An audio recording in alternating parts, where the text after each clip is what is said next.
Hey, so this video I'm going to talk about residence because I hear that the application just got released, and so I'll do a little chit chat and overview, but mostly I'll be focusing on my experience and some friends' experience and other information that won't necessarily get off of the website. Okay, so I lived in ILK on the third floor, and for those who aren't familiar with all our acronyms yet, ILK stands for International Living and Learning Center, and that is a hotel. It was an old hotel. And so it's all single rooms, private bathroom, and it's the most expensive res to live in. I was the floor president as well, so that meant, I guess, if anyone had a student activities council at their high school or, I don't know, whatever you guys called it at your school, that's essentially what the floor president did.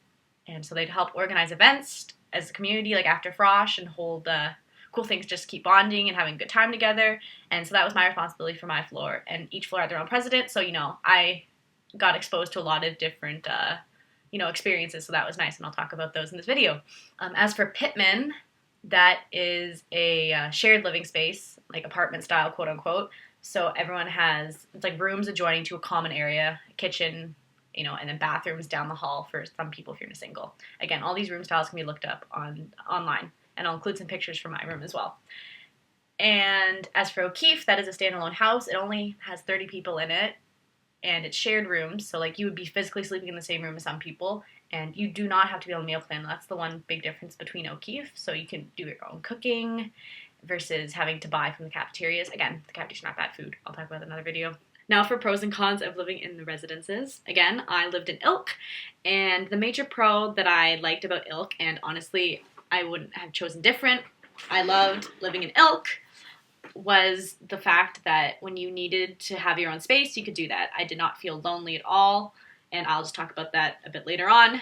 But essentially, every single floor on ILK has a common room, and that has a kitchenette, has 2 couches, a TV, and that's where everyone can just hang out, study together, watch movies, be together, my point, socialize. But however, whenever you wanted to be alone and you need to study, have quiet time for whatever reason, talk to your parents on the phone, I don't know, you could just go back to your room, close the door, that's it. Versus at Pittman, that privacy is much different, especially if you have a loud roommate or a party going on in your shared living space, and that can be quite annoying. So that's what I loved about ILK, is that choice. When you want privacy, you could have it, no questions asked. And also the bathroom, bless private bathrooms. Everyone has their own standards of what they consider clean. So I did not want to fight that battle in the bathroom or a shared kitchen. And I am so happy that I did that. I'd make the choice 10 times over to live in ILK. Because while in Pittman, people do clean the shared bathrooms in the sense like hired staff do that. The kitchen, not so much. And when I look at ILK's kitchen in the shared common room, that thing was a mess. Even though all of us are on the meal plan, there were always dirty dishes there. There was always just wrappers, like dirty food. On my first day in res, I stepped on a piece of pizza. That's right, I stepped on a piece of pizza. Anyways, my point being, shared living spaces with strangers that have very different levels of what they consider clean or noisy. Some people, they're very tolerant, so go for Pittman. But if you're not and you need that alone time and you need order your way, live in ILK. As for possible cons of living there, some people do feel lonely, unfortunately, in ILK, but this can easily be avoided just if you're really willing to put yourself out there during Frosh Week, and you continue to do so throughout the year, and reach out to people, and don't be afraid to strike up a conversation. And reach out, because once you look at it, everyone at residence is the new kid in school. The RAs and other volunteers who help with Frosh Week are very good at trying to get people out of their shell, and sometimes it's some people's personality to do that, sometimes it's not. So all the more to you. Maybe you'll have a small friends group, maybe you'll have a very large one, you'll be friends with your entire floor, who knows. My floor personally got along really well, and I couldn't ask for better, so fingers crossed you have a really positive experience too. As for Pittman, a really good pro of Pittman is you do get your own kitchen area, which is nice. But again, that's shared, so kind of your own. Honestly, I'm having a bad time thinking of pros for Pittman just because I liked ILK so much. Other than the price, of course, it is significantly cheaper. And also with Pittman has a better cafeteria in my opinion. It's open later, it has more variety, so there you go. There's not a pro. Also, as for cons of living in Pittman, it's honestly just the shared living space. Because not only the privacy and just respectfulness when you want to have your study alone time, it's when you want to work on a project per se, maybe you need a bigger space and your room's not big enough. It's just that chance of people touching your stuff and disturbing it, especially as a fashion student. Like, that's what I loved about ILK. I could sew a dress and just leave it sprawled across my floor. No one's going to touch it. It's my room. It's locked. No one can go in there. Versus in Pittman, if you're working on an art project, you're painting your watercolor suite away, and then you're like, okay, I'm just going to leave it here to dry. You go leave for 10 minutes, come back. Maybe someone spilled something on it by then. And then as for O'Keefe, I knew the floor president, Jordan, and I. Honestly, it's just like any other situation with a group of people. Sometimes you really click, sometimes you don't. Sometimes you're really engaged, sometimes you're not. And from the sounds of it, just this year at O'Keefe, it wasn't a super tightly knit community. Like, everyone, was quite civilized to each other. But it's not like everyone was like holding hands, skipping down Gould Street or anything. The nice thing about O'Keefe is that it doesn't have a meal plan. You are responsible for cooking your own meals, or you can buy off campus. But that is a nice perk if you want to save money, because it is much cheaper to make your own food than go with the meal plans at Rye. Another thing I want to talk about are the RAs, which stands for Residence Advisor. Some other universities might call them Dons.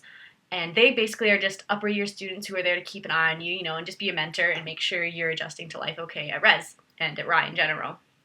The nice thing about RAs is that people are kind of concerned, like, oh, they're going to be like a second parent to me. It's going to be really annoying if I want to, gain some independence while I have an RA.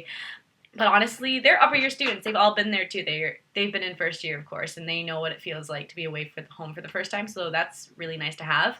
And I did not find them overbearingly strict or rude or anything. Like, when you party, like, if it does get obnoxious, it's 3 a.m. on a Wednesday, of course they're going to shut the party down. But if it's on Friday and it's 1 a.m., like, they're just really, like, chill people. They can be stern when they need to be. But I found, just our RAs were quite effective when they needed to be. That's all I have to say. As for specifically anyone that'll be under 19 when they come to Ryerson, and, let's be honest here, like, yeah. Okay, so the RAs, you do get a letter saying you are aware that you are under 19, therefore you must abide by blah, blah, blah, blah, do not drink. Honestly, anyone underage, drink, just be reasonable. Don't be carrying open bottles down the hall. That's the big rule. They will make you pour them out. I'm just saying, other than that, just don't be obnoxious. It's simple. As for specifically to fashion, the Fashion LLC, which stands for Living and Learning Community, you can apply to this floor specifically to, be among other fashion people, not necessarily in the fashion program, but just people in general who are interested in fashion, which happens to be most people in the Okay, that sounds stupid. Anyways, I did not live in an LLC. I lived on just a quote-unquote normal floor of, whoever, they went on the floor. And as for people I'm friends with who were in an LLC, they loved it. They loved it because it's really helpful to be around other fashion students when you're doing certain projects, just to have some other opinions or, am I doing this right? To suffer together. Another nice thing about living in an LLC is that there will be an AL on the floor, and AL stands for Academic Link. So similar to RAs, it is an upper year student living with first years, but ALs are specifically there for academic guidance. For example, on the Fashion LLC, you would have the Fashion AL. So in this case, this year, it was Jacqueline. And I didn't live on the LLC, of course, so I visited her during office hours, but she's great. IALs are great resources for help with future projects. They'll give you really good tips and guidance, and they're really personable compared to perhaps might be intimidating to go see a prof. So if you feel more comfortable with an AL, definitely, that's a big pro of living on an LLC because they're quite on demand. And on that note, some of the people I know with the highest marks in the program lived in the LLC with the AL, so I'm just saying. Another thing I was curious about moving to Ryerson was if I should bring my own sewing machine, and I did. And I love it. I do not regret it one bit.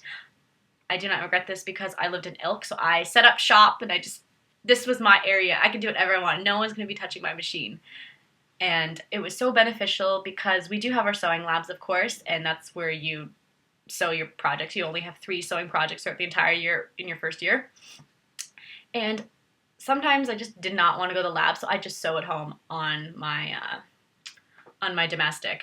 And of course, the teachers, like, the profs, like, of course, they got the degrees, they know what they're doing, don't cheat yourself, but they cannot tell the difference between stitches made by an industrial and a domestic. I'm sorry, you cannot tell me different. Just make sure they're the right length of stitch. But nonetheless, having a domestic machine can possibly save your butt, especially if, like, the lab is totally packed with students and there's a project due next week. That is a very real situation.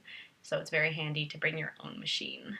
Oh yeah, and just as I've been editing out, like, my weird breathing and clicking noises I make with my tongue, I just saw some random things that I didn't mention in the video, and that is that Pittman has a music room. So there's a piano and you can get the key and you can play the piano whenever you'd like if you live in residence. So that's a pretty cool little pro about it. And also, as for mailing things, like, you know, if you want to get birthday cards or, like, gift baskets from your family because they love you, they just address it to the residence building you live at and write your name on it. Everyone has a mailbox, and any mail that is larger than a letter, essentially, will go to the front desk, and you'll get an email saying, hey, we have a package for you.